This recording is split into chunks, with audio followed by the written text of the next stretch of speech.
নমস্কার বন্ধুরা, রসনালয়ে আপনাদের সবাইকে স্বাগত।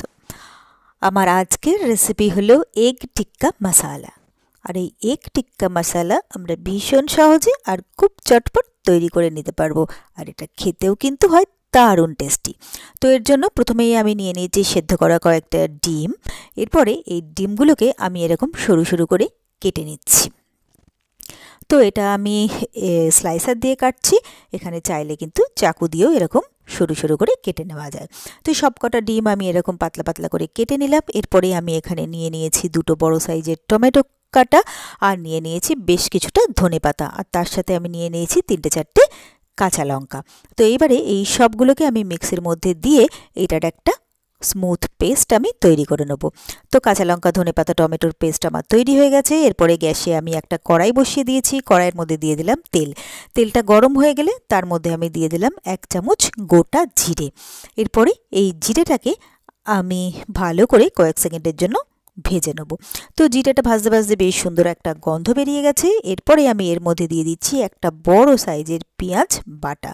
তো এই পেঁয়াজ বাটাটা তেলের মধ্যে দিয়ে এই পেঁয়াজটাকে আমি কিছুক্ষণের জন্য ভালো করে ভেজে নেব। তো পেঁয়াজটা আমার ভালোভাবে ভাজা হয়ে গেছে। এরপরে এর মধ্যে দিয়ে দিচ্ছি আমি 1 চামচ আদা রসুন বাটা, দিয়ে দিচ্ছি 1 চা চামচ ধনের গুঁড়ো, 1 চা চামচ জিরের গুঁড়ো, দিয়ে দিচ্ছি এখানে কম কম 1/2 চা চামচ গোলমরিচের গুঁড়ো, আর দিয়ে দিচ্ছি 1 চা চামচ কাশ্মীরি লাল লঙ্কার গুঁড়ো, দিয়ে দিচ্ছি 1/2 চা চামচ হলুদ, আর স্বাদ মতো নুন। এরপরে এই সব মশলাগুলোকে ভালো করে মিশিয়ে নেব। তারপরে এর মধ্যে আমি 2 টেবিল চামচ জল দিয়ে দিলাম। এরপরে জলের সাথে মশলাগুলোকে মিশিয়ে নেব যাতে মশলাগুলো পুড়ে না যায়। এরপরে মশলাগুলোটাকে খুব ভালো করে আমি কষিয়ে নেব। মশলাটা যত ভালো করে কষানো হবে টিক্কা মশলার টেস্ট কিন্তু তত ভালো হবে। তো মশলাটা আমার ভালোভাবে কষানো হয়ে গেছে, এর থেকে অয়েলও রিলিজ করছে। এরপরে যে টমেটো, ধনেপাতা, কাঁচা লঙ্কার পেস্ট করেছিলাম সেটা এর মধ্যে দিয়ে দিলাম, আর দিয়ে দিলাম কম কম 1/2 চা চামচ গরম মশলা গুঁড়ো। এরপরে সবটাকে ভালো করে মিলিয়ে মিশিয়ে নিয়ে মশলাটাকে আবারও আমি খুব ভালো করে কষিয়ে নিচ্ছি।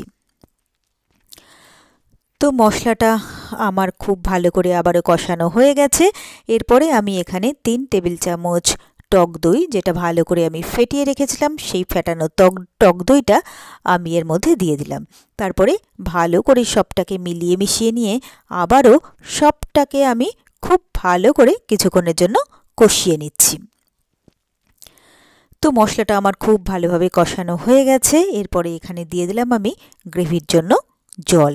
তো সবটাকে ভালো করে মিলিয়ে মিশিয়ে দিয়ে গ্রেভিটাকে একটু ফুটে উঠতে আমি সময় দেব। তো গ্রেভিটা আমার কিছুক্ষণ ভালো করে ফুটে উঠেছে। এরপরে ভালো করে নেড়েচেড়ে দিয়ে আরও একটু ফুটিয়ে নেব। তারপরে আমি এর মধ্যে দিয়ে দেবো কাসৌরি মেথি। এখানে আমি 1 চামচ কাসৌরি মেথি নিয়েছি, যেটা শুকনো খোলায় ভেজে আমি গুঁড়িয়ে নিয়েছি। তো সেই গুঁড়ো করা কাসৌরি মেথিটা এর মধ্যে দিয়ে ভালো করে মিলিয়ে মিশিয়ে দিয়ে আবারও কিছুক্ষণ এটাকে আমি ফুটতে সময় দিলাম। তো আরও একটুক্ষণ এটাকে ফুটে গেলে আমি সেদ্ধ করে কেটে রাখা ডিমগুলোকে এর মধ্যে দিয়ে দিলাম। এবারে হালকা হাতে ডিমগুলোকে গ্রেভির সাথে মিশিয়ে দিলাম, আর ওপর থেকে ছড়িয়ে দিলাম একটু ধনেপাতা কুচি। তারপরে এটাকে কয়েক মিনিটের জন্য আমি ঢাকা দিয়ে দিচ্ছি।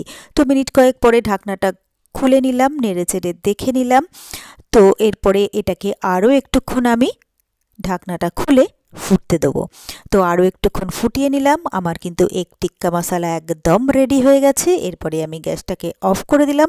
সার্ভ করার জন্য নিয়ে নিয়েছি সার্ভিং প্লেট। গরম গরম এগ টিক্কা মশলা আমি সার্ভিং প্লেটে তুলে নিচ্ছি সার্ভ করার জন্য, আর ধনেপাতা দিয়ে একটু গার্নিশ করে দিলাম। আর এটা রুটি, লুচি, পরোটার সাথে কিন্তু খেতে দারুণ লাগবে। তো ব্যাস তৈরি হয়ে গেল আমার খুব সহজে আর খুবই চটপট দারুণ টেস্টি এগ টিক্কা মশালা। আর আমার এই রেসিপিটা যদি আপনাদের ভালো লেগে থাকে তাহলে আপনারাও বাড়িতে ঠিক এইভাবে একবার ট্রাই করে দেখবেন। আশা করি আপনাদেরও ভীষণ ভীষণ ভালো লাগবে। আর আমার রেসিপিগুলো যদি আপনাদের ভালো লেগে থাকে তাহলে প্লিজ আমার ভিডিওগুলোতে লাইক, কমেন্টস ও শেয়ার করবেন।